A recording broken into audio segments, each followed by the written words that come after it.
Y como les dije, está relacionado con la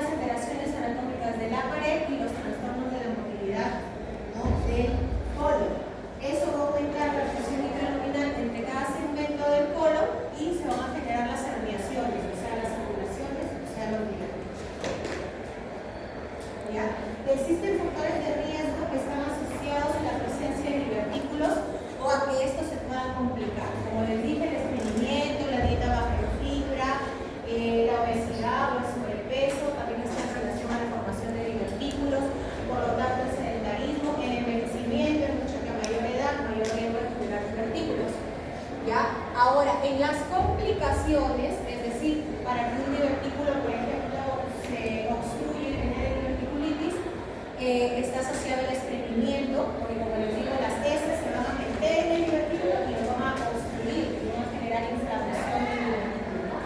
Y para la otra complicación, que es el sangrado diverticular, está asociado con el consumo de los AINES, que está en la primera línea del cuadrito, y el ácido salicílico. Es decir, los AINES no solamente me pueden generar úlceras en el estómago o erosiones en el estómago, también me pueden generar que si mi paciente tiene divertículos, esos divertículos se inflamen sangre, ¿no? Entonces, si yo tengo un paciente que yo encuentro divertículos, ¿no? Tendré que decirle, señor, tiene que consumir bastante fibra, ¿no? No se estriña, evite los medicamentos tipo los AINES, la gasolina. ¿Por qué? Porque puede sangrar. ¿Por qué? Porque puede generar una diverticulitis, ¿no? Si bien es cierto, chicos, los divertículos no generan cáncer, ya eso es otra cosa. O sea, si yo tengo divertículos, no tengo mayor riesgo de hacer cáncer, a diferencia que si yo tengo pólipos, ¿no? Los pólipos sí son lesiones precancerosas, pero los divertículos no. Eso hay que explicarle al paciente, ¿no? No le va a generar cáncer, pero sí se puede complicar, ¿no? Con un sangrado que lo puede llevar a la hipotensión, al shock, incluso que se muera por sangrado digestivo, ¿verdad? O una diverticulitis que me puede llevar a una complicación como un absceso o una peritonitis, ¿no? Se rompe el divertículo, como el divertículo tiene heces, todas esas heces salen hacia la cavidad abdominal y me generan peritonitis, ¿no? Entonces, en casos, vamos a ir viendo que, de acuerdo a cómo se presentan los divertículos, son también algunas recomendaciones que vamos a dar a los pacientes para evitar, en todo caso, que se compliquen, ¿no? Entonces, como vemos ahí, tenemos la diverticulosis, que es la presencia de los divertículos, ¿verdad? Como les digo, asintomático, o sea, que mi paciente no sabe que tiene divertículos, se hizo un examen con estudio tipo colonoscopia y los enfermedad. Y la sintomática, o sea, la que sí tiene dolor, ¿no? Dolor, como les dije, crónico, la costilla izquierda, sin fiebre, sin síndrome de respuesta inflamatoria sistémica. Este a su vez se puede complicar con diverticulitis, ¿no? O sea, la inflamación del divertículo. Esta diverticulitis a su vez puede ser complicada y no complicada, ¿no? No complicada si solamente se inflama el divertículo. Y complicada si de repente ocurren microperforaciones en el divertículo y como tenemos los otros órganos que están encima, lo tapan y todo ese contenido sale, pero lo sostiene el otro órgano que está encima. Entonces forman abscesos, ¿no? Abscesos diverticulares, que son una complicación de la diverticulitis. O sea, la diverticulitis se puede complicar con abscesos, con formación de fístulas, ¿no? Con obstrucción y con perforación libre, es decir, con peritonitis. Se rompe el divertículo y todo el contenido sale en la cavidad abdominal y genera peritonitis. Luego tenemos la enfermedad diverticular no complicada sintomática, o sea, la diverticulosis sintomática. Y luego tenemos otra patología que es la colitis segmental asociada a los divertículos. La verdad, yo en mi experiencia no he visto una colitis segmentaria. Según la literatura es entre el 3% de los pacientes, ¿no? Lo más común es que se complique con una diverticulitis o con sangrado diverticular. ¿Ya? Entonces, como ven ahí, esta sería la luz del colon, la mucosa del colon. De repente algunos de ustedes en su práctica han entrado a las colonoscopías, tal vez. La mucosa del colon se ve así, con esta presencia de los vasos, que son las venitas, que es el patrón vascular normal del colon, y se ven estos orificios, ¿no? Como si fuesen huequitos, pero en realidad son, como les dije, saturaciones, ¿no? Entonces, en la diverticulosis asintomática, uno ingresa con el colonoscopio y empieza a ver los huequitos, ¿no? No los ve con sangrado, no los ve inflamados, nada. Como les dije, aproximadamente dice el 80% de los pacientes con divertículos permanecen asintomáticos, no saben que tienen, ¿no? Suele ser un hallazgo casual en pacientes estudiados por otra indicación, por ejemplo, hemorragias digestivas ocultas o cribado de cáncer colorectal, ¿no? ¿Cómo diagnostico yo que tengo divertículos? Con colonoscopía, ¿ya? Con colonoscopía.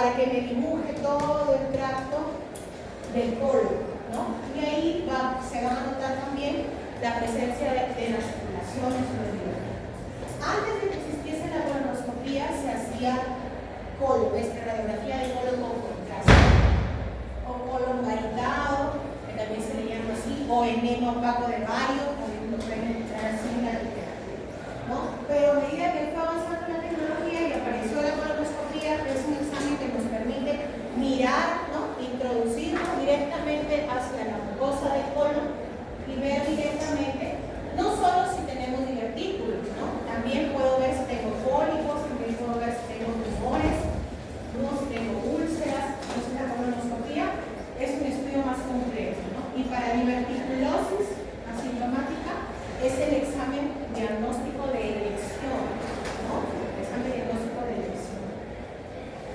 ¿Ya? Ahora, luego tenemos la diverticulosis sintomática, o sea que ese divertículo me esté generando molestias, ¿no? ¿Qué molestias? Como les dije, el dolor, ¿no? El dolor en la fosa ilíaca izquierda, porque ahí es donde no se encuentran los divertículos, ¿no? Generalmente mejora cuando elimino los gases, ¿no? O hago mis deposiciones, está asociado a alteración del ritmo evacuatorio, ¿no? Puedo tener estreñimiento, puedo tener diarrea, ¿no? Intercalado, o una semana de estreñimiento, otra de diarrea, ¿no? O cursar solo con diarrea también. Otra característica, como les dije, es que en la exploración física no tenemos los signos de rebote y de defensa. ¿Qué me indica si un paciente tiene signos de rebote y de defensa en el examen físico? ¿Qué me indicaría? ¿Un abdomen en tabla con signo de rebote? ¿Qué me indica? Son signos peritoneales, ¿no? Estoy indicando es que hay una peritonitis en el paciente. Entonces, en la diverticulosis sintomática puede haber un dolor a la palpación, no de repente superficial o profunda, pero no es un dolor tipo de signo de rebote de defensa. O sea, no es un abdomen tenso, es un abdomen blanco, que cuando yo lo palpo puedo tener dolor, ¿no? No da fiebre tampoco, por si acaso, la diverticulosis asintomática no da fiebre, nuevamente les repito, no da SIDS, o sea, no da leucocitosis, no da taquicardia, no da taquimia, solamente tengo el dolor. Y generalmente es algo crónico, ¿no? Esos pacientes ingresan por consultorio externo, de lo menos lo que yo veo de gastroenterología, refiriendo siempre un dolor en la fosa ilíaca de izquierda de meses de evolución. Doctor, yo ya no tengo meses, hace 5 meses, hace 6 meses, no me lleno de gases, estoy con diarrea, aunque antes no era así, ahora sí, todo lo que tengo con diarrea. Ya si me viene a decir que tiene un dolor en esta zona, entonces yo debo sospechar y es de repente un adulto mayor, 60, 65, 70, 80 años, señor, hay que hacer una colonoscopia porque usted puede tener diverticulosis. Sí. Entonces, hacemos la colonoscopia que, como les digo, nos va a permitir mirar directamente la mucosa del colon, a su vez descartar que ese dolor que tiene el paciente con alteración del ritmo evacuatorio no sea secundario a otra patología que me genere lo mismo, como por ejemplo el cáncer, ¿no? También puedo yo ver a través de la colonoscopia una lesión. Las lesiones de cáncer son sugestivas, son masas, groseras, son ulceraciones, ¿no? Que endoscópicamente yo puedo decir, ah, eso es un cáncer, pero siempre hay que tomar una muestra de biopsia para sacar el diagnóstico. Pero la colonoscopia me va a permitir diagnosticar diverticulosis y también descartar otras causas, ¿no? Otras causas. Ahora dice ahí, cuando la colonoscopia no se puede realizar con seguridad, o sea, ¿a qué se refiere? Para la colonoscopia, chicos, el paciente se tiene que preparar, ¿ya? ¿Preparar de qué forma? Una dieta blanda o líquida el día previo y unos sobres laxantes, porque recuerden que el colon y el recto contienen heces. Entonces, si yo entro directo con mi equipo sin purgarlo o laxar al paciente, lo que yo veo son heces nada más, no voy a poder ver la mucosa. Entonces, a veces son adultos mayores, son renales, son hipertensos, no toleran la preparación es con 4 litros de un líquido de una solución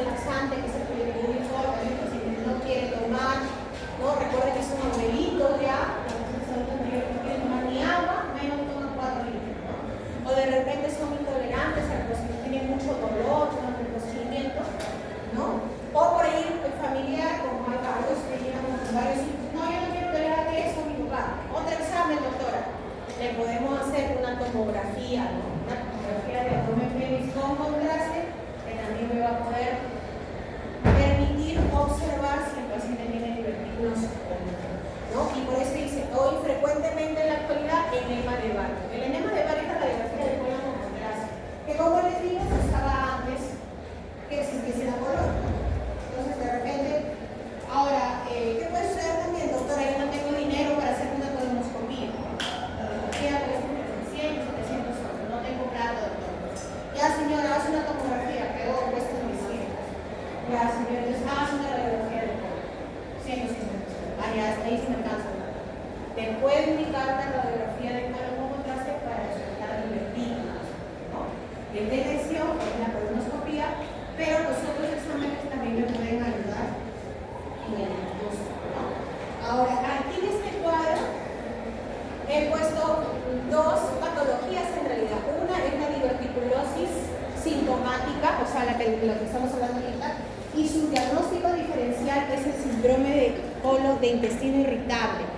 Ese es su diagnóstico diferencial de la diverticulosis asintomática, porque recuerden que la diverticulosis es un dolor crónico. Estamos hablando que es un dolor crónico, que no tiene fiebre, no tiene leucocitosis, ¿no? Entonces, a diferencia del síndrome de intestino irritable, que también tengo un dolor de forma crónica, generalmente el dolor de la diverticulosis sintomática siempre es en el lado inferior del cuadrante, o sea, en el cuadrante inferior izquierdo, es decir, en la fosa izquierda. En cambio, en el síndrome de colon irritable o de intestino irritable, el dolor es migratorio, ¿no? Doctora, a mí me duele acá, luego el día siguiente me duele por acá y ahora me duele aquí. Y así estoy hace meses, ¿no? También es crónico, ¿no?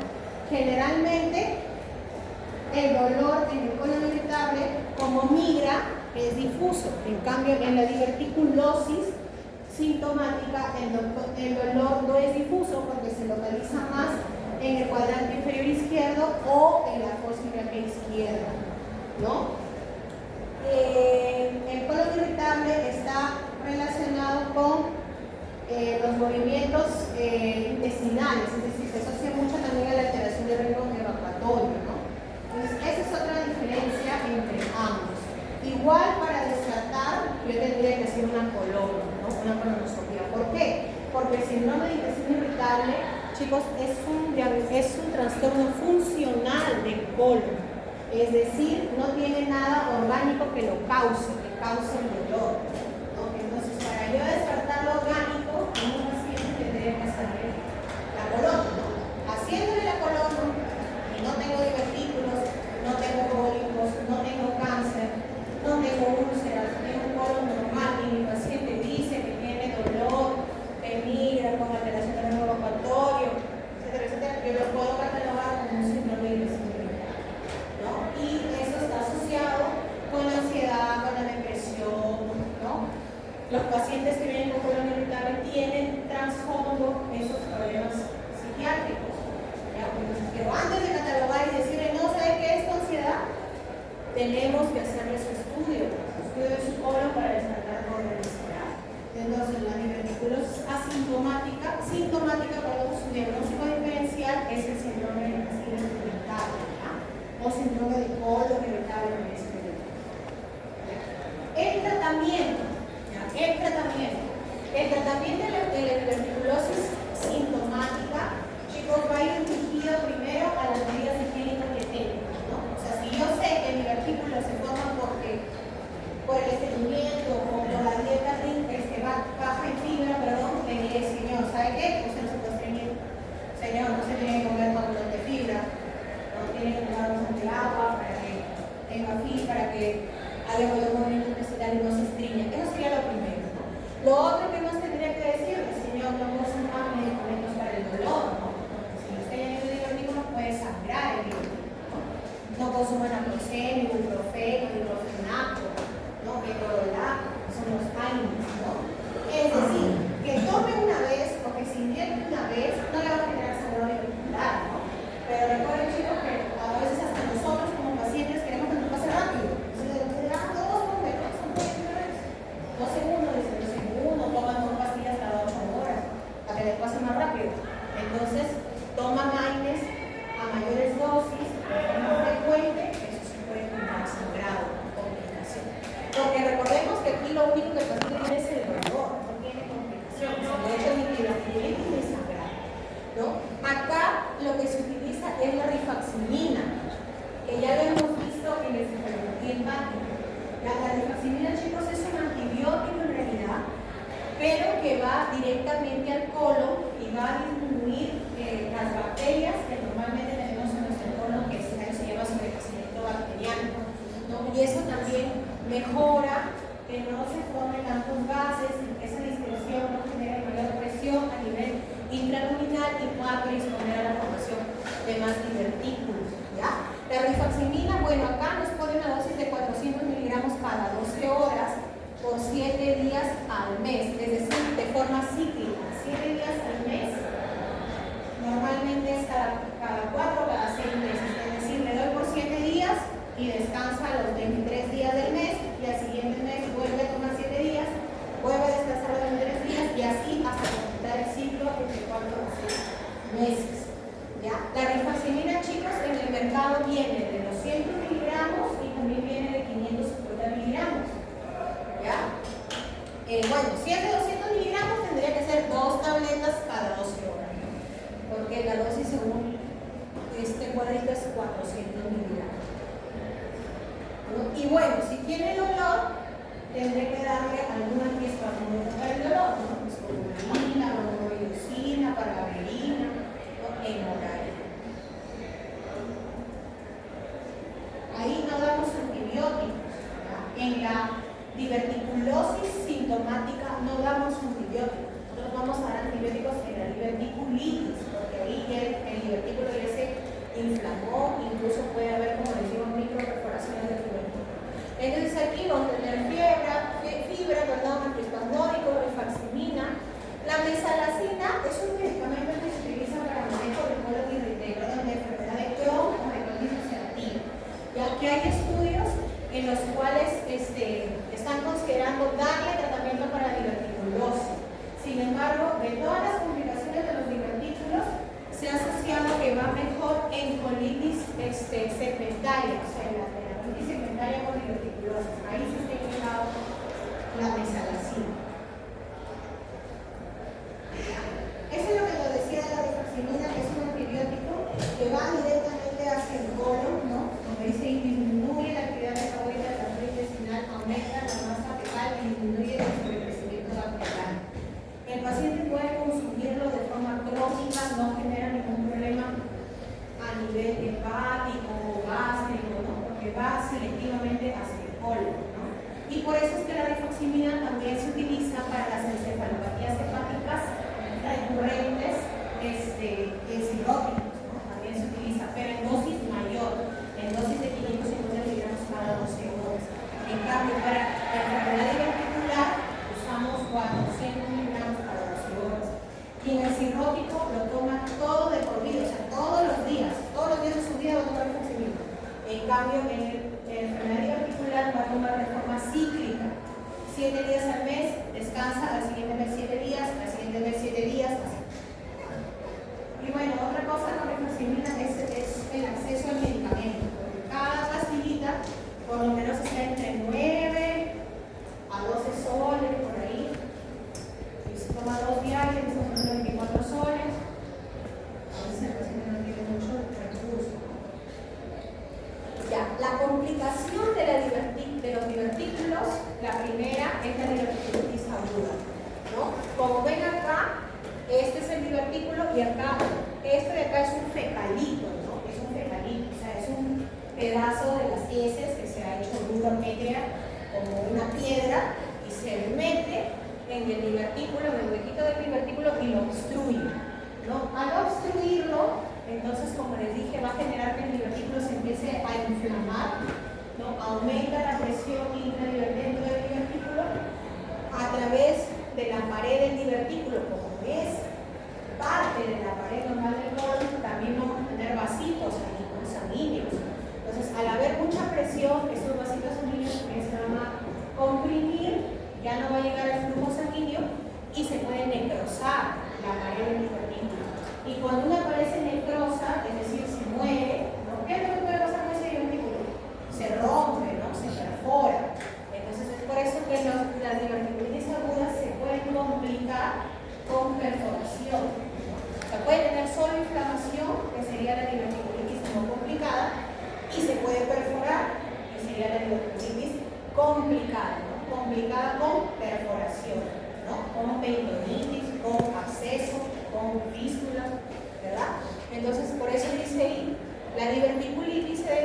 como la inflamación y o infección de un divertículo. Se ha considerado la diverticulitis como la complicación más frecuente de los divertículos y aparece entre un 10 a 25% de los casos. La diverticulitis aguda es la complicación más frecuente de la enfermedad diverticular. Eso es lo que les decía, ¿no? Que se genera una erosión en la pared diverticular por el aumento de la presión intraluminal, ¿no? O sea, de la que está dentro del divertículo por la obstrucción del fecalito. Ahora, la clínica. La clínica de estos pacientes vuelve a ser el dolor abdominal en la fosa ilíaca izquierda, pero a diferencia de la diverticulosis, ya chicos, en la diverticulitis es un dolor agudo, es decir, aparece de un momento a otro. Estamos acá tranquilos, de casa en casa y empieza el dolor de la fosa ilíaca izquierda. ¿Ya? Puede estar asociado, como les dije, a fiebre, puede estar asociado a taquicardia, taquicardia, ¿verdad? Puede haber náuseas, vómitos. Al examen físico puede tener dolor, ¿no? A la palpación superficial de la fosa ilíaca izquierda, puede tener signos de defensa o de rebote, ¿no? El dolor es tan intenso que el paciente me recurrirá a mi mano. Cuando yo lo voy a sentar, no, doctora, no me duele, ¿no? ¿Verdad? Se puede palpar a veces masas también. ¿Por qué? Porque como les digo, el divertículo hace una microperforación y por encima tenemos el epíplo u otro órgano, entonces por decirlo así, lo comprime, ¿no? Y ahí es donde se llena de pus, se forma un absceso, ¿no? Es como una taza, como una pelota. Entonces, cuando yo lo examino al paciente, puedo palpar una masa. No es que siempre palpe la masa, puede ser que haya un absceso y no se palpe, pero si palpo, ¿no? Y el paciente vino con dolor agudo, fiebre, puedo de repente suponer que es una diverticulitis aguda complicada, ¿no? Con un absceso, ¿no? Como tenemos ya un proceso irritativo peritoneal, ¿verdad? Abdominal, va a disminuir el peristaltismo, es decir, los ruidos hidroaéreos, cuando examinamos con el estetoscopio, pueden estar disminuidos, ¿no? Si por ahí le hacemos un tacto rectal, también podría haber dolor, ¿no? A la palpación del tacto rectal. Como esto es un proceso infeccioso, ¿no? También puedo tener una sepsis por una diverticulitis aguda y también puedo hacer una sepsis grave o un shock también, ¿no? O sea, el paciente se puede hipotensar por una diverticulitis aguda, sí, porque hace una sepsis a foco abdominal, ¿no? Y puede hacer incluso hasta un shock, ¿verdad? Séptico por diverticulitis aguda. Entonces, es por eso que también podría encontrar esos signos en el examen físico. Que no es tan frecuente que hagan shock en hipotensión, bueno, pero si se presenta, podríamos pensar que es un shock séptico por una diverticulitis aguda, probablemente complicada, ¿no? Complicada, ya sea con absceso, con diverticulitis, ¿no? Acá, chicos, en la diverticulitis aguda, otra cosa que tienen que diferenciar es que el diagnóstico, si se dan cuenta, ya no es por colonoscopía. El diagnóstico es por tomografía. ¿Por qué? Porque recuerden, bueno, de repente entramos a colonoscopía. Cuando nosotros ingresamos con nuestro equipo a la colonoscopía, que es como una manguerita, así se le dijo, una manguerita, nosotros para poder mirar las paredes del colon colocamos aire.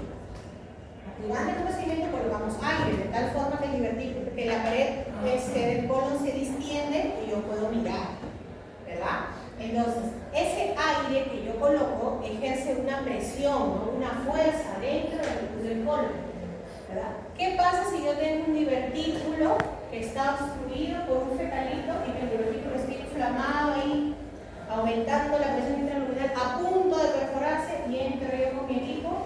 Y como tengo que colocarle aire, porque si no, no veo, ¿verdad? Coloco aire y ejerce presión y perforo ese divertículo. Ese divertículo que está a punto de perforarse, yo le coloco aire con el equipo de colono y lo puedo perforar, ¿no? De igual forma sucede con el edema opaco de Vario o en la radiografía de colon con contraste, porque al colocar el enema, el líquido entra con presión, pues, entra con fuerza. Entonces, si mi divertículo está ahí inflamado, viene el líquido del enema, lo perfora también. Entonces, la colonoscopía y la radiografía de colon con contraste, o también llamado enema opaco de Vario, está contraindicado en las diverticulitis agudas.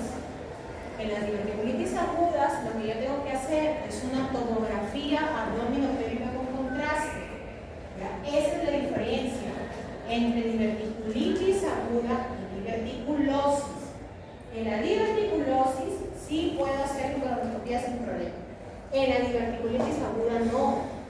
En la diverticulitis aguda, el examen de elección es la tomografía abdominal con contraste. Es más, hay hasta una clasificación tomográfica. ¿Ya? Entonces tiene una sensibilidad y una especificidad del 94 al 95%. ¿No? Entonces nos va a dar el diagnóstico de si es una diverticulitis y si está complicada o no está complicada. ¿Ya? Ahora, hay otros exámenes que yo le puedo hacer a mi paciente.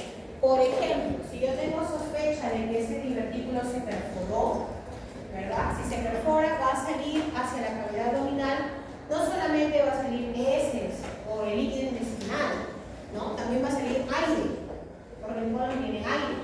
Entonces, el paciente va a hacer una peritonitis. Cuando yo le hago una radiografía de abdomen simple de pie, voy a poder observar signos como el de un peritoneo, ¿no? En un peritoneo es aire, ¿verdad? En el abdomen, me va a indicar que probablemente hay una obstrucción, ¿no? Hay una obstrucción, perdón, hay una peritonitis, ¿no? He hecho una perforación y se ha salido el aire hacia la cavidad abdominal, entonces me permite descartar la complicación de la diverticulitis aguda, que sería la perforación, ¿no? La peritonitis, ¿no? Pero no el diagnóstico. El diagnóstico lo da la tomografía. Ahora, la ecografía abdominal también nos puede ayudar, sobre todo si el paciente formó abscesos, ¿no? Porque la ecografía, como se forma una masa, la ecografía abdominal nos ayuda a ver órganos que generalmente son sólidos, ¿no? Por eso es que la ecografía abdominal sirve bien para ver el hígado, ¿verdad? Riñón, vaso, que son órganos sólidos. Los órganos huecos, como el estómago, el colon, a veces la ecografía no nos da mucho alcance, salvo que hay una masa dentro del colon o una masa dentro del estómago que, como es sólido, sí lo ve. Entonces me puede dar una orientación. Doctora, si yo estoy en mi centro de salud, no tengo tomografía, ¿tengo ecografía? ¿Le puedes hacer una ecografía? Al menos para que tengas una idea, ¿no? De que si tienes el signo de diverticulitis o no. Miren, tiene una sensibilidad casi del 98%, ¿no? Y una especificidad del 93%, o sea, sigue siendo menos que la tomografía, ¿no? Siempre en la elección va a ser tomografía. Pero si yo estoy en un centro de salud, viene mi paciente con clínica de diverticulitis y es lo primero que yo tengo a la mano, le puedo hacer una ecografía abdominal para más o menos tener una idea de qué es lo que puede tener este paciente, ¿no? Por eso acá dice, la colonoscopia y la radiografía de colon con contraste están contraindicadas en la diverticulitis aguda. Sin embargo, una vez que pasa el proceso de diverticulitis aguda, yo le podría hacer una colonoscopia a esta paciente, pero de 4 a 8 semanas posterior. O sea, si la diverticulitis se resuelve, de 4 a 8 semanas, recién yo le puedo programar una colonoscopia para ver si efectivamente hay diverticulitis, ¿no? O si hubiese alguna otra cosa mayor, tumores, cólicos, etc., ¿no? Entonces, ahí sí, pero no al momento del diagnóstico. Al momento del diagnóstico debo hacer una tomografía. Entonces, existe una clasificación tomográfica que es la clasificación de Hinchey, ¿ya? ¿Por qué es importante la clasificación de Hinchey? Porque según el grado de Hinchey, si se dan cuenta, es el hallazgo que tiene el paciente. O sea, si solamente en la Hinchey 1 solo hay una inflamación, o sea, solo hay una pequeña inflamación alrededor del divertículo. En la 1B ya hay un absceso, ¿no? En la 2 hay un absceso pericólico, o sea, alrededor del colon. Acá ya puede haber pélvico, intraabdominal o distante al colon. En la 3 hay una peritonitis purulenta generalizada y en la 4 hay una peritonitis fecal generalizada. Entonces, si yo tengo un paciente con diverticulitis aguda, le hago una tomografía y me dice que tiene un Hinchey 3 o un Hinchey 4, el tratamiento de este paciente es quirúrgico, porque ya se perforó el colon.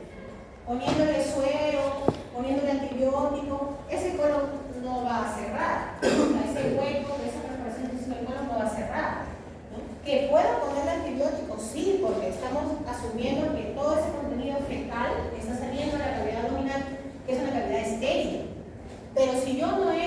operar a este paciente, ¿no? Y le hago una limpieza, un lavado peritoneal, le corto el segmento que se perforó y lo coso, ¿no? Ese paciente se va a morir.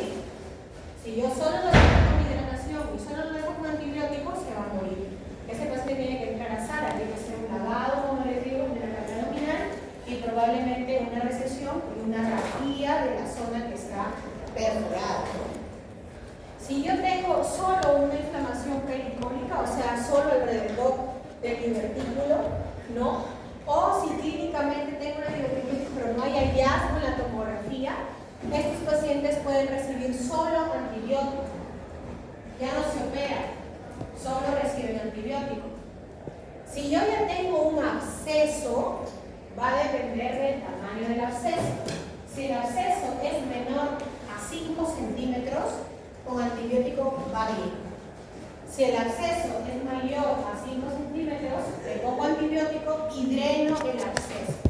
¿Ya? El absceso, como les dije, es una colección de pus, ¿no? Mientras más grande sea el absceso, con el antibiótico solo no se va a reabsorber, necesito drenar, o sea, sacarle la pus, ¿no? Y darle su antibiótico, mientras más grande sea el absceso, ¿no? Entonces, dependiendo del hinche, yo voy a darle tratamiento a mi paciente, o me puede sugerir el tratamiento que yo le voy a indicar, ¿no? Entonces, como les digo, mientras esté localizado el absceso y sea menor de 5 centímetros con antibiótico, lo que va a variar, chicos, es el tiempo que yo le doy el antibiótico. Si yo tengo un paciente con absceso, normalmente será 21 días de antibiótico. Si yo tengo un paciente con absceso, 21 días. Si yo tengo un paciente solo con una inflamación alrededor del divertículo, ¿no? O de la grasa colónica, ¿no? Le puedo dar 7 días de antibiótico. Pero si yo ya tengo un absceso, sí son 21 días de antibiótico.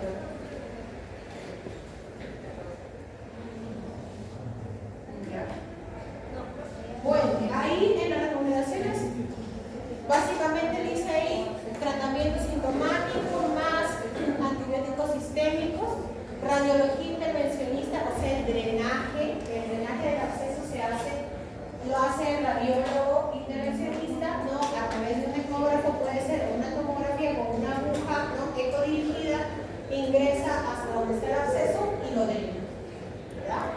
Ahora, si en el lugar donde estoy no hay radiólogo intervencionista y mi paciente sigue con fiebre, porque si ya estamos pensando que tiene un absceso, este paciente va a tener leucocitosis, fiebre, ¿no? Si no hay mejoría clínica con el antibiótico y no tengo radiólogo intervencionista y no voy a atender porque en el hospital no hay, y soy el cirujano entra y pega el absceso, ¿no? Porque hasta que me contrate un radiólogo intervencionista, se murió el paciente. ¿Ya? Entonces, eso es lo que yo les decía, ¿no? La diverticulitis aguda puede ser no complicada ni complicada.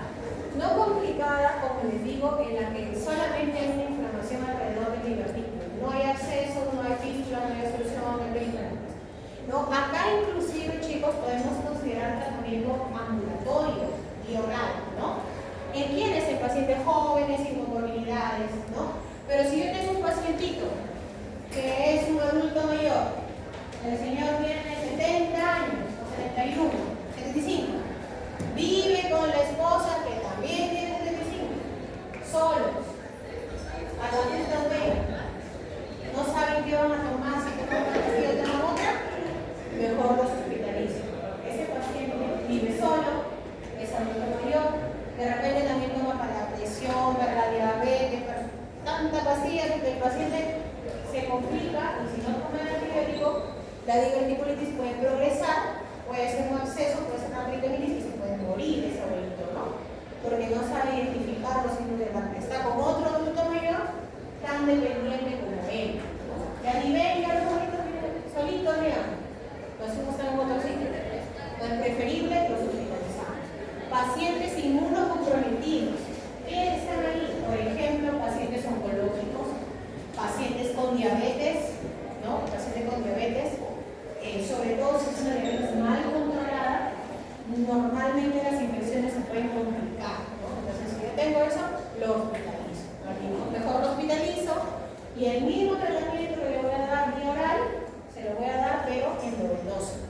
y cada 72 horas lo puedo ir evaluando, ¿no?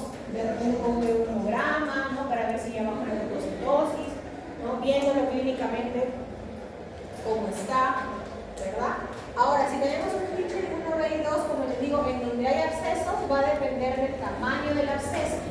Si es menor de 5, solo tratamiento endovenoso sistémico. Y si es mayor a 5, le doy el tratamiento endovenoso sistémico más el drenaje, ¿no? Que normalmente, como les digo, ahí es percutáneo porque tendría que estar hecho por el radiólogo intervencionista, pero si no hay, tendría que ir a cirugía.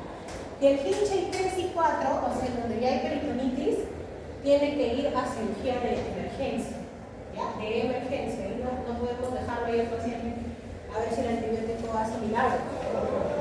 Entonces, normalmente, ¿qué gérmenes están o tenemos en nuestro colo? ¿Qué tipo de gérmenes? ¿Gram positivo, gram negativo? ¿Qué tipo de gérmenes? Gram negativo. Gram negativo, ¿no? Anaerobios, ¿verdad? Es más, por último nos dicen polos microbianos, o sea, gram positivo, gram negativo. Entonces, el tratamiento tiene que ir contra esos gérmenes, ¿no? Puedo darle ciprofloxacino, que es una fluoroquinolona con gram negativos, ¿no? Asociado a un medicamento que coja anaerobios, ¿no? O sea, metronidazol, por ejemplo, ¿no? Y si el paciente es alérgico al metronidazol, puedo darle clindamicina, por ejemplo, que también coge anaerobios, coge un poquito más gram positivos, ¿no? Pero le puedo dar. Ahora, si no tengo ciprofloxacino, le puedo dar cefalosporina de tercera generación, o sea, la ceftriaxona, porque la ceftriaxona también coge gram negativo. Las cefalosporinas, a medida que aumenta su generación, ¿recuerden? Empieza a tener aspectos sobre los gram negativos. Las de primera generación generalmente son gram positivos, ¿verdad? Cefalexina, cefuroxina, esos son gram positivos. A medida que va subiendo su generación, tenemos a la de tercera generación que empieza a coger más gram negativos. Entonces puedo darle ciprofloxacina con metronidazol o puedo darle ceftriaxona con metronidazol, ¿no? O si el paciente es alérgico al metronidazol, ceftriaxona más clindamicina o ciprofloxacina más clindamicina, ¿no? Incluso ya cuando los pacientes de repente se complican, o sea, no están yendo bien con el antibiótico que yo le estoy colocando, el tercer día del tratamiento antibiótico, el paciente está peor, ¿no? Está más séptico, con anemocitosis, ¿verdad? Y empieza a tener disfunción de otros órganos que está asociado a la sepsis, ¿verdad? De repente yo le puedo dar otros de mayor espectro, por ejemplo, los carbapenems, los van para la parte digestiva. ¿Ya, chicos? Entonces, eso es importante. Ahora, los diagnósticos diferenciales de la diverticulitis aguda. Bueno, los diagnósticos diferenciales, chicos, por ejemplo, acá en la parte inferior, si la paciente es una mujer, ¿no? Y si el dolor está en la faucilía izquierda, es un dolor agudo, intenso, no de un momento a otro, puede ser una torsión de ovario, por ejemplo. Si es una mujer en edad fértil, un embarazo ectópico roto, no tendría que ser roto, ¿no? Tendría que ser roto para que tenga la reacción peritoneal, ¿verdad? Entonces, por eso es que hay ese quiste ovárico, ¿no? Absceso tubovárico, torsión ovárica, izquierda, ¿no? El dolor, embarazo ectópico roto, también. A veces las litiasis renales, ¿no? El paciente viene, pero la diferencia, chicos, en la nefrolitiasis es de que el dolor empieza en la zona lumbar.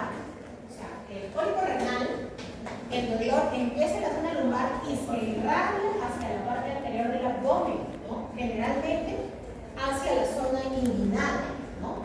¿Por qué se produce el dolor del cálculo renal? Porque el cálculo sale, ¿no? Sale del riñón y pasa por toda la vía urinaria, ¿no? Al pasar por la vía urinaria me da dolor. Entonces el dolor empieza atrás y se viene para adelante, ¿no? Y aunque no lo crean, a veces se puede confundir. Por ejemplo, viene una paciente que dice, ay doctora, me da un dolor intenso. Es terminal y dice, ¿y dónde le dolía? Acá. Uy señora, entonces de repente te preocupa. No doctora, luego te botó esa piedrita y me dolí. Conclusión, mi hijo te lo volvió a preguntar, señora, entonces el dolor o ha sido atrás.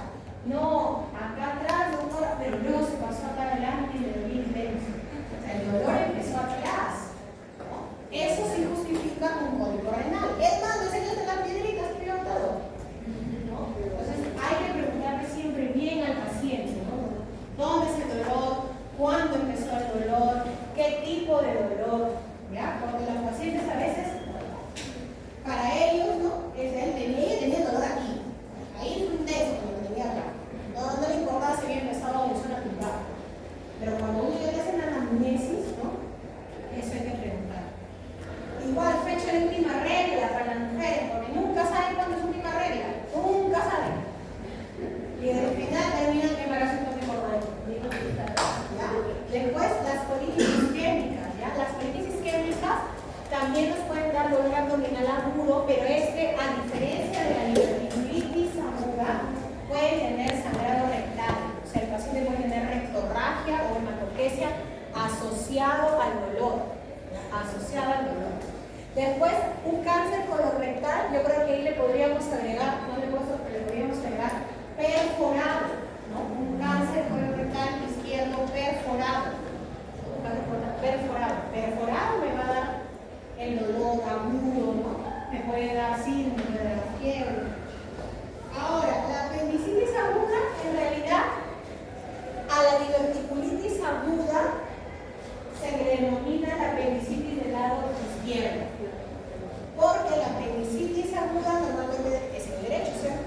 Y da un dolor igualitito que el de la diverticulitis. También me da fiebre, también me da cis, también aparece de un momento a otro, ¿no? Que empieza en el epigastrio o mesogastrio y luego migra y se localiza en la familia de la derecha. En la diverticulitis aguda de frente es en el lado izquierdo, ¿no? Ahora, ¿cuándo se podría confundir con apendicitis aguda? Cuando el paciente tiene divertículos en el lado derecho. Lo más común es que tenga el izquierdo, pero hemos visto ahí que hay cierta población, sobre todo los rasgos asiáticos, ¿no? Que tienen más predominio en que sus divertículos sean del lado derecho. ¿No? Podría ser ahí. Diagnóstico diferencial. Eso es lo primero que les expliqué, ¿no? Porque es el proceso divertido. Ahora, esa es la complicación que vimos anterior, es la diverticulitis aguda, ¿no? A su vez, complicada, no complicada, ¿no? La otra complicación es la hemorragia diverticular, o sea que el divertículo sangre, ¿no? Si el divertículo sangra, chicos, la manifestación clínica no va a ser dolor, la manifestación clínica va a ser hematoquesia, ¿no? ¿Cómo se define hematoquesia? A ver, varios de los que les han hecho una hemorragia. Cuando dice hematoquesia, ¿ustedes qué se imaginan que es? Sangrado. Sangrado, ¿qué es? Sangrado, es por el recto, ¿no? Generalmente rojo, vinoso, con coágulos. Eso es hematoquesia. La rectorragia es rojo rutilante, o sea, como poner un corte y sale rojito de rojo rutilante. Así como cuando es la ruchera. Es rojo rutilante. Generalmente me indican alguna patología anorrectal, fisura, hemorroide, cólico rectal, cáncer de recto, ¿no? Pero si yo tengo hematoquesia, o sea, tengo un sangrado, pero es rojo, vinoso, ¿cómo es el vino? Como es medio linda, ¿no? El vino es medio lindo, oscuro, ¿no? Ya. Entonces, así, el paciente viene con hematoquesia. Entonces ahí dice, viene con hematoquesia brusca, o sea, él estaba tranquilo y en un momento u otro se fue al baño, le dieron ganas de ir al baño, va al baño, hematoquesia. Indolora, o sea, no tiene dolor abdominal asociado, ¿ya? Y autolimitada. ¿Qué significa? Los sangrados por divertículos, chicos, tienen la particularidad que se autolimita, o sea, que en la mayoría de casos, casi en el 80% de los casos, solo para, solito. No necesito operarlo, no necesito hacer ningún tratamiento endoscópico, nada, solito para. Lo único que tengo que hacer es darle el soporte, ¿no? Si mi paciente viene con hemorragia digestiva baja, ¿no? La hematoquesia es una manifestación clínica de la hemorragia digestiva baja. Cuando viene con sangrado, lo primero que tengo que hacer es pues, colocarle su vía, ponerle su hidratación, su suero, ¿no? Le pediré una hemoglobina para ver si le bajó o no le bajó. Si tiene menos de 7, le transfundiré sangre al paciente, ¿verdad? en teoría lo dejo sin comer también porque está consagrado, y al segundo día va cada vez sangrando menos hasta que se elimina, en la mayoría de los casos. ¿Ya? Entonces, ¿qué examen debo hacerle yo a un paciente que viene con hematoquesia? ¿Qué tendría que hacerle yo? Tendría que hacerle una colonoscopía. ¿Para qué? Para poder ingresar y mirar de dónde está sangrando, ¿no? Puede ser una enfermedad diverticular complicada con sangrado, puede ser un cáncer de colon que esté sangrando, ¿no? Puede ser úlceras en el colon también, que es la enfermedad inflamatoria intestinal tipo colitis ulcerativa, ¿no? Entonces, yo tendría que hacer una colonoscopía, de preferencia en las primeras 24 horas, para saber si efectivamente está sangrando por los divertículos. Las hemorragias digestivas bajas tienen muchas causas de sangrado, ¿no? Muchas causas. De todas esas causas, la principal es la hemorragia digestiva. Entonces, obviamente igualito tenemos que prepararlo al paciente con las sustancias laxantes para limpiar el colon y poder entrar a mirar, ¿no? Porque si no, no se ve nada, chicos. Se ve sangre, no bien. No vemos dónde es sangre. Entonces, lo que sucede, como vieron ahí en el primer dibujito, es que el divertículo, si bien es cierto, es una herniación de las paredes del colon. Dentro de la pared del colon tenemos vasos, o sea, tenemos vasos sanguíneos, ¿no? Entonces, estos vasos, al herniarse, ¿no? Al producirse el divertículo, generalmente se debilita su pared y puede sangrar, ¿no? Puede sangrar. Otras cosas asociadas, como dice aquí, es el consumo de AINES, ¿no? Como les dije, ibuprofeno, naproxeno, ketorolato, ibuprofeno, diclofenac, es lo más común. El famoso doloneurobión. Todo el mundo, oye, tiene hormigueo en la cara, ponte doloneurobión. Me duele la cabeza, ponte doloneurobión. Me dio nostalgia, ponte doloneurobión. La gente va y se mete doloneurobión como si nada. Y el problema con el doloneurobión no está en todo caso en el neurobión, que son las vitaminas B. El problema está en que el doloneurobión tiene diclofenaco. Y el diclofenaco es gastrolesivo, ¿no? Me puede formar úlceras o también me puede generar sangrado articular. Y de repente situaciones, y por acá que tiene divertículos, sangra y debuta con hemorragia diverticular. Eso siempre es explicarle a los pacientes. ¿Por qué? Porque hay otras opciones de antiinflamatorios que no son tan agresivos, ¿no? ¿Ya? Bueno, acá es una figurita en donde vemos el divertículo, pero a diferencia de los anteriores, ¿no? Vemos que hay por acá rangos de sangre, ¿no? En este de aquí hay unas cosas medias metálicas que son los clips, ¿ya? Es decir, cuando yo hago una colonoscopía, tiene dos posibilidades: que sea diagnóstica, ¿no? O sea, quiero saber de dónde salió, hago colonoscopía para saber dónde salió, y terapéutica, ¿no? ¿Qué significa terapéutica? Que le voy a poder dar un tratamiento endoscópico, ¿ya?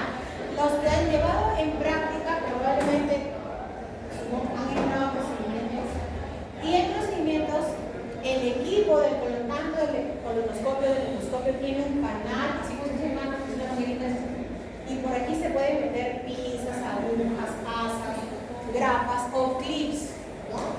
Entonces, si yo encuentro algo que está sangrando, le puedo inyectar para que pare el sangrado. Le puedo poner un clip para parar el sangrado. Lo puedo martirizar, ¿no? O sea, le puedo hacer terapeuta, ¿verdad? Por eso ahí dice, cuando existe una hemorragia activa, pero no se localiza. Entonces, como les decía, si yo veo, entra la colonoscopía y veo que este es el divertículo que está sangrando, puedo hacerle terapeuta, ¿no? Ahora, eso sí lo veo. Y si es un divertículo. Pero si son como 50 divertículos, me voy a poner aquí otro divertículo, ¿no? Y como yo sé que el 80% resuelve, rezo para que pase. Y otra, para ir con el clip, deja de sangrar acá y aparece en otro lado. ¿Para qué también nos sirve? Para darle la ubicación al cirujano. ¿Ah? ¿Por qué? Porque ¿qué pasa si la hemorragia diverticular no cede?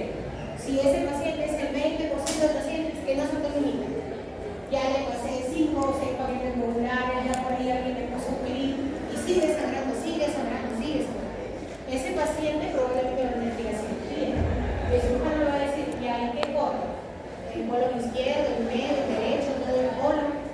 No sé, ahí está sangrando los divertículos. Le sacan todo el colon. No, pues hay que. O le sacan el izquierdo y sigue sangrando porque estaba en el derecho. Entonces tengo que hacerle colonoscopía. ¿Para qué? Para saber, primero, si son divertículos. Segundo, si solo los tiene en el lado izquierdo, o en el derecho, o en el medio.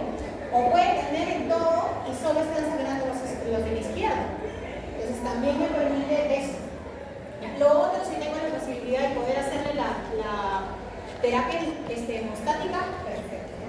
La verdad, yo en mi experiencia, cuando entro, solamente veo sangre. No veo ninguno por darle clic. Nunca he puesto un clic en un divertículo. Normalmente, como les digo, la mayoría es autolítica, pero está registrado en la literatura que sí se puede hacer terapia endoscópica, ¿no? Por eso ahí dice que la colonoscopía puede ser diagnóstica de terapia. ¿Ya? La ventaja con la colonoscopía, chicos, es que para yo hacerle una colonoscopía, el paciente tiene que estar estable, es decir, tiene que tener una presión arterial adecuada, una presión cardíaca adecuada, una oxigenación adecuada, hemoglobina más de 7, plaquetas más de 100.000. O sea, tiene que estar en condiciones óptimas para yo pasar al procedimiento. ¿Por qué? Porque no solamente ya trae y ingresa en la manguera del paciente hay que sedarlo. ¿A ustedes se dejarían haber ya una hora ahí haciéndole colonoscopia? No, ¿verdad? Al paciente se le seda, o sea, lo sedamos. Para sedarlo utilizamos midazolam, que el midazolam causa depresión cardiorrespiratoria. Entonces, si mi paciente está hipotenso, si mi paciente está desaturado, yo lo meto a la columna, le pongo su midazolam, interconsulta San Pedro. Al paciente. Entonces, uno tiene que ver, tenerlo estable el paciente ahí recién. Y ahí viene lo que dice aquí. Cuando existe una hemorragia activa, pero no se localiza ni se puede tratar el foco hemorrágico en la colonoscopía, o sea, no veo nada, veo sangre nomás. No veo nada más. Se puede continuar el estudio con una gamografía, con eritrocitos marcados o con una angiografía. Estos exámenes se utilizan ¿en qué pacientes? En pacientes en quienes, como dice ahí, no le puedo completar la colonoscopia de repente porque tiene una estabilidad hemodinámica, porque el sangrado es masivo, no lo logro estabilizar. Entonces, le puedo hacer una mamografía, obvio, si me hay, si no hay, y una geografía, ¿no? Porque la geografía la puede permitir darle tratamiento, ¿no? ¿Qué es la geografía? Me va a permitir ver dónde está el vasito dentro del divertículo que está sangrando. Entonces, se inyecta una sustancia esclerosante y para el sangrado. Para eso es la geografía con embolización, señores. Entonces, estos dos exámenes yo los puedo utilizar cuando tengo una hemorragia digestiva baja, ¿no? En la cual no le puedo hacer colonoscopía por la inestabilidad del paciente, ¿no? O, entonces no puedo localizar exactamente dónde sangra. Por eso que dice, la mamografía es capaz de detectar sangrados con un rango de 0.1 mililitros por minuto, ¿no? Y la angiografía, sangrados igual de 0.5 a 1 mililitro por minuto. Obviamente si tenemos en nuestro hospital, bueno, si no tenemos, y solo tenemos colon, lo mandamos a cirugía, porque yo ya no le voy a hacer nada con mi suero, con mi hidratación, con mis paquetes globulares, no le voy a hacer nada porque todo lo que entra por aquí, el paciente lo bota cuando sangra, nunca lo estabiliza, ¿no? Y eso que me puede llevar a una hipotensión, una hipotensión, un choque hipovolémico, el choque hipovolémico, disfunción multiorgánica. ¿Ya? Entonces, el tratamiento, por eso dice ahí, alrededor del 80% de los casos, el sangrado se autolimita espontáneamente, o sea, para solo. Eso es lo que quiere decir. Sin necesidad de realizar ninguna intervención, ¿no? Por lo tanto, el manejo de esta patología es conservador. En caso sea necesario, es decir, si tengo este sangrado que no lo puedo ubicar con la colonoscopía, puedo hacer una arteriografía o un tratamiento quirúrgico, si lo que estoy diciendo. No después de así que yo le digo ya que lo ven, no. El 80% resuelto. Si la señora es el 20% que no, podría ir a esto de acá, ¿no? Indicación quirúrgica, necesidad intensiva de transfusión, es decir, que yo le paso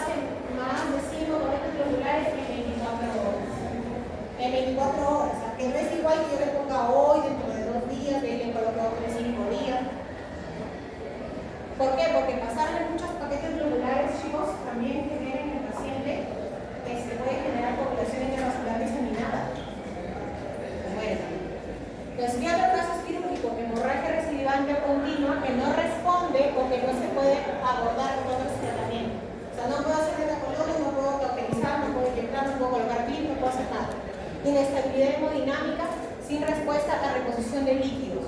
Claro, cuando me baja mi presión, lo primero que yo hago es colocarme un catéter con un suero, ¿no? Cloruro, ya, a chorro, me sube la presión. No me sube el poligenil. Pero si sigue sin subirme y sigo con mi inestabilidad hemodinámica, o sea, sigo hipotensa, ¿no? También es una indicación de cirugía, porque no hay otra forma de parar esa nueva diversidad, ¿no? Y otra es que no haya nadie que haga una colono y no haya nadie que haga una ecografía. No hay, ni pues el siguiente hospital está a 12 horas, entonces tengo que traer cirugía. Eso o nada. Obviamente diciéndole al paciente, señora, si el paciente ingresa, se puede morir, y si no ingresa, también se puede morir. Entonces, tiene que ser. Claro, siempre tiene que decir algo. Les he dicho y haciendo que está familiar. ¿Ya? Y la otra complicación es esta, colitis segmentaria asociada a diverticulosis. Chicos, que para serles sincera, yo leyendo, digo, sí, colitis. Normalmente yo que veo pacientes con divertículos, la mayoría vienen con diverticulitis y con sangrado diverticular. O sea, de que le encuentre las alteraciones endocópicas y lo concluya como colitis segmentaria, al menos yo, en mi experiencia, no es ninguno. Pero la literatura lo menciona, ¿no? Y menciona que a diferencia de las otras complicaciones de la diverticulitis, puede consistir en dolor, diarrea, hematopesia o rectorragia, ¿no? Esto me lleva a confusión con otras enfermedades que me pueden dar dolor, rectorragia y diarrea. Por ejemplo, las enfermedades inflamatorias intestinales, o sea, Crohn o colitis ulcerativa. El paciente viene con deposiciones líquidas como sangre, pérdida de peso, reactantes de fase aguda, ¿no? El diagnóstico va a ser colonoscopia con biopsia. O sea, mejor dicho, este diagnóstico es histológico. O sea, tengo que tomarle la biopsia para que la anatomopatóloga me diga que es un proceso inflamatorio y que no es una enfermedad del intestino. O sea, que no tiene granulomas, que no tiene abscesos, que no tiene lectitis, etc. ¿no? El tratamiento dice ahí que se resuelve en el 10% de los casos sin necesidad de tratamiento. Por eso es que como tiene similitud con la enfermedad inflamatoria intestinal, le puedo dar los 5 ASA que vendría a ser la mesalazina, que es el tratamiento de inyección para la enfermedad inflamatoria intestinal. Ya, te puedo dar hasta 3 gramos cada 24 horas. ¿No? Y bueno, si es que no remite, tendremos que operarlo, ¿no? Sacar esa parte del colon que está toda inflamada, ¿verdad? Y eso de ahí luego se manda al patólogo y con un poco más de muestra, ¿verdad? Nos podrá decir si efectivamente se trata de una colitis segmentaria asociada con tuberculosis. ¿Ya? ¿Por qué? Porque nosotros cuando tomamos biopsia, chicos, a través de la endoscopía o la colonoscopía, nuestras muestras son pequeñas, son cerca de 3 milímetros, o sea, menos de medio centímetro. En cambio, una pieza operatoria es todo un segmento.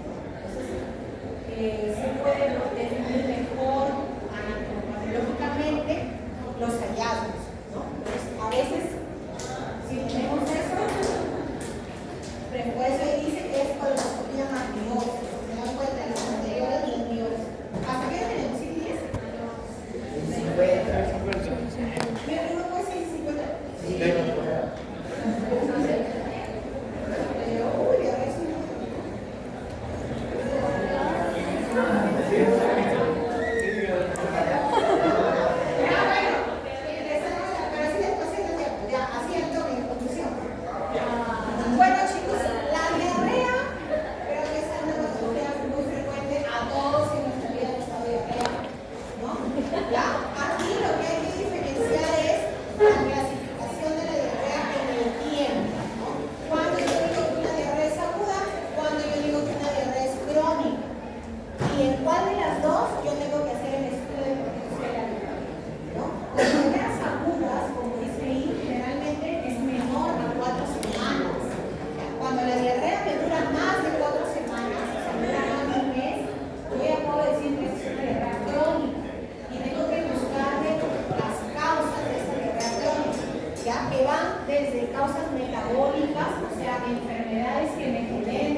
El hipotiroidismo me genera estreñimiento, el hipertiroidismo me genera diarrea, ¿no?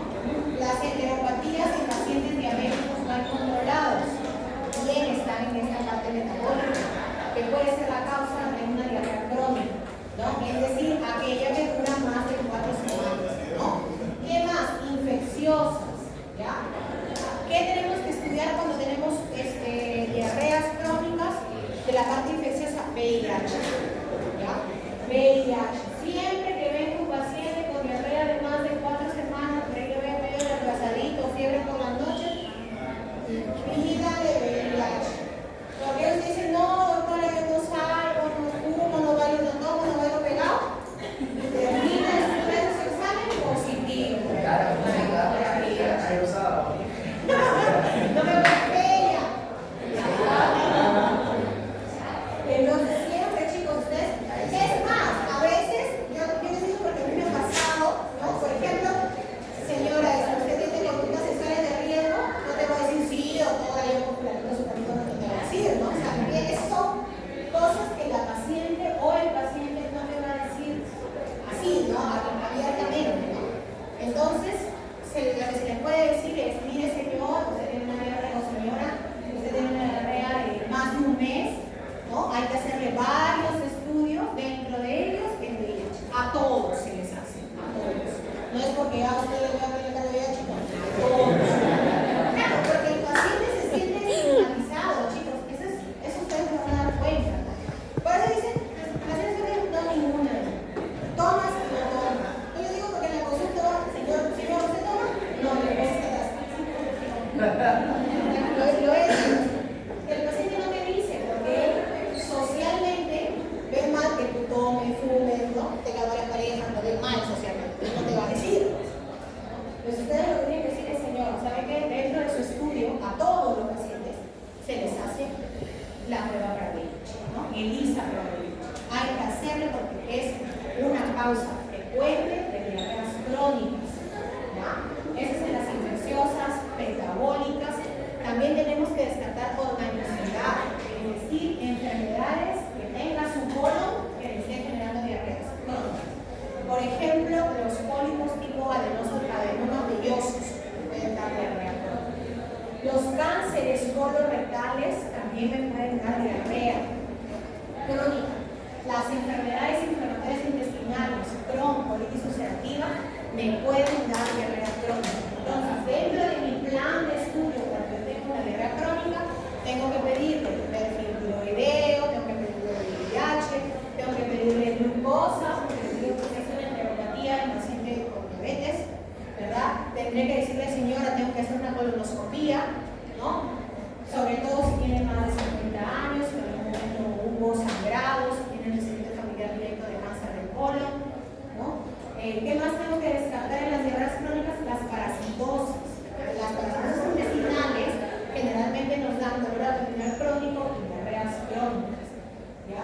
Generalmente en la muda, como dice ahí, son procesos infecciosos o inflamatorios, ¿no? Comí algo, de repente lo que pasa, ¿no? Me comí una hamburguesa, le pusieron mayonesa, la mayonesa estaba ya de 2 días ahí, ¿no? Y me pongo mi salmonela, y me da diarrea, ¿no? Generalmente las agudas es por un proceso infeccioso o inflamatorio, ¿no? Que cede menos de las 4 semanas. 3-4 días de diarrea y se pasó, ¿no? Obviamente mi hidratación, mis antibióticos, esa dice, ¿no? La diarrea aguda se define como la emisión de heces de consistencia líquida debido a una inflamación o disfunción del intestino producida por un microorganismo o toxinas, ¿no? Que pueden tener sangre, moco en heces y se puede acompañar con unos de fiebre, ¿no? Por eso cuando un paciente tiene diarrea, nosotros tenemos que preguntarle primero desde cuánto tiempo, ¿no? O sea, cuánto tiempo tiene la diarrea. Segundo, cuántas cámaras o defunciones hace por día, ¿no? Tercero, la característica de la diarrea. ¿Es solo líquida? ¿Tiene moco? ¿Tiene sangre? ¿No? También nos ayuda. ¿Se acompaña de fiebre o no se acompaña de fiebre? Por ejemplo, los colon irritables que tienen diarrea no tienen fiebre. Tienen diarrea crónica, no tienen fiebre. Si ya tiene fiebre, hay que buscarle otra causa que les dé la fiebre.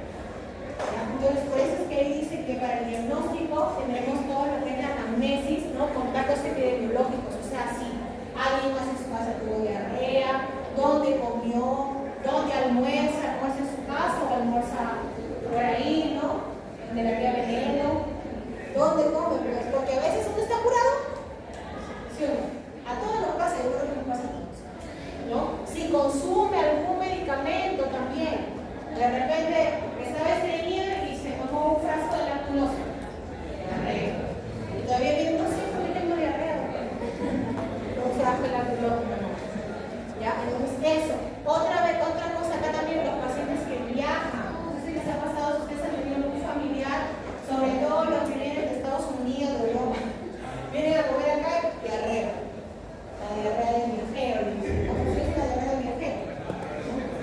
Ellos pueden hacer diarrea porque su comida de ellos es totalmente diferente a la nuestra, ¿no?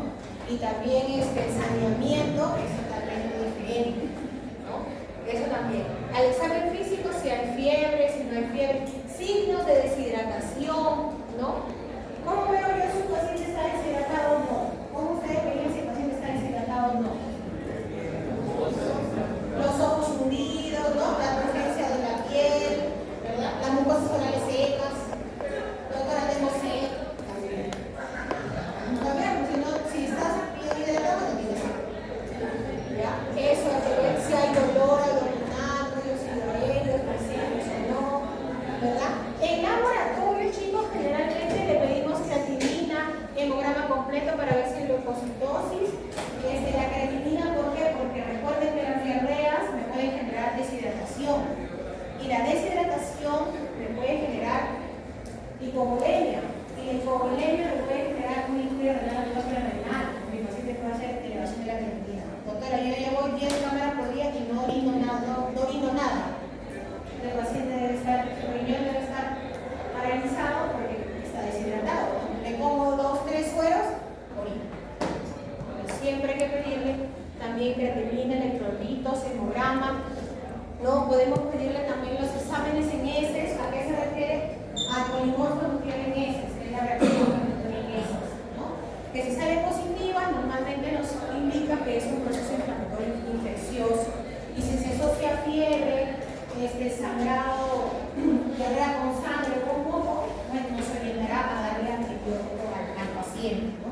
Ahora, ¿qué antibiótico? Generalmente, ¿qué gérmenes nuevamente tenemos en la parte intestinal?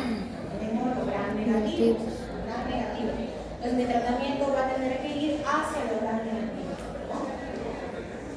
¿Qué tenemos ahí? El famoso bactino. ¿Está con diarrea de bactino? ¿No? Es un sulfatoxazol o ciprofloxacino, también con gram negativo.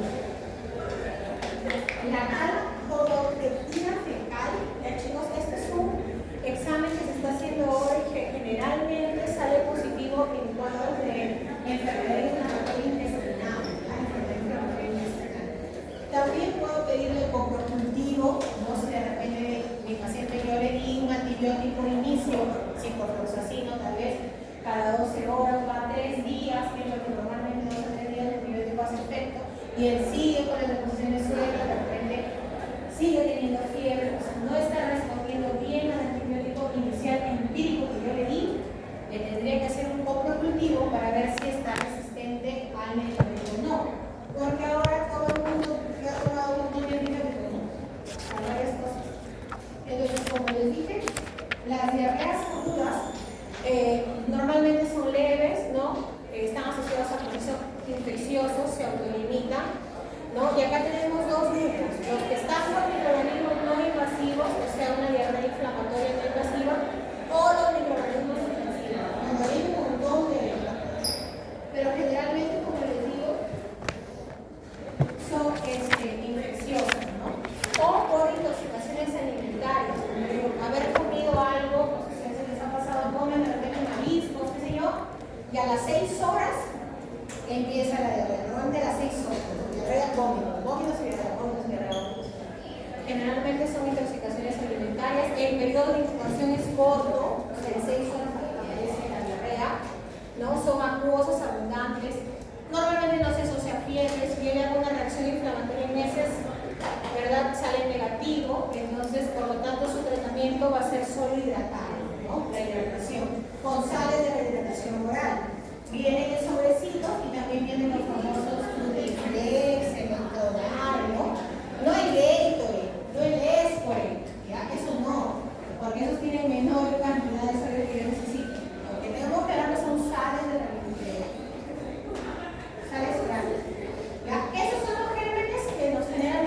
no invasivo, ¿no? El bacilo suelo, que generalmente está en el arroz, la E. coli, enterotoxigénica y enteropatógena, el virus cólera, ¿no? Recuerden que hubo una epidemia de cólera, ¿cierto? Hubo un montón de gente con el cólera. ¿Por qué? Porque el cólera generaba una diarrea abundante y una deshidratación extrema. Y todos a la vez, todos se conectaban a la vez. Así como el COVID, que no había preocupado para nada, y bueno, entonces se deshidrató la gente, hacía, como les digo, insuficiencia renal aguda. Acá también están los virus. También tenemos virus, los rotavirus, los adenovirus, que pueden empezar con diarrea, generalmente más en los niños, ¿verdad? Y también se asocia a infecciones respiratorias. O sea, el paciente de niño está como quinto con tos y a los 2 días también hace diarrea. ¿No? También se asocia. Yardia, que es un parásito, y criptosporidium en pacientes inmunodeprimidos. O sea, en pacientes que tienen VIH, hay que buscarle gérmenes que son frecuentes en esos pacientes. Entre ellos, criptosporidium. Hay que buscarle gérmenes para esas. Ya, la otra es diferencia en que sí tiene fiebre, tiene moco, tiene sangre, el periodo de incubación es largo, son menos abundantes que las anteriores y estos se asocian a otras complicaciones, ¿no? Pueden hacer sepsis, pueden hacer síndrome hemolítico urémico, megacolon tóxico, ¿no? O sea, los pacientes que tienen diarrea por microorganismos invasivos tienen más riesgo de generar complicaciones que los que no son invasivos. Y acá el tratamiento no solamente va a ser la hidratación, sino va a generar antibióticos, ¿no? Acá tenemos la E. coli, pero la enterohemorrágica, ¿no? Y la E. coli enteroinvasiva. Metanovirus lítica, bueno, hay varias ahí.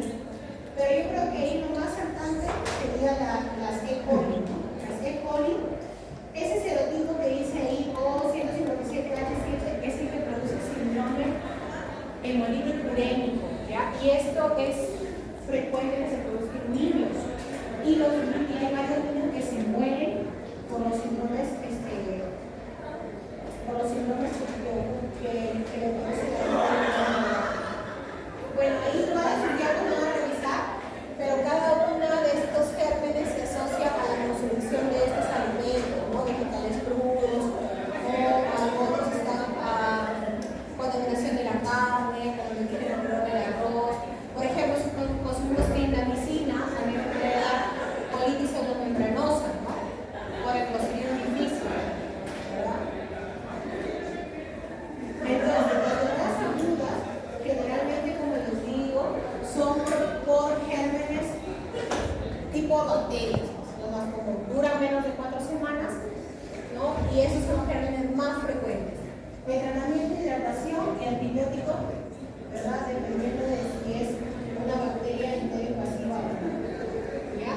Bueno, los tratamientos va a depender de cada germen, pero si se dan cuenta, en la mayoría siempre son fluoroquinolonas, ¿no? Ciprofloxacino, ciprofloxacino por acá, por ejemplo, levofloxacino, todos son fluoroquinolonas que cogen gran negativos, pero son las diarreas. ¿Ya? En lo que son virus, no hay antivirales para eso, lo que damos solamente es hidratación. Hidratación, si el paciente tiene dolor, le va a dar.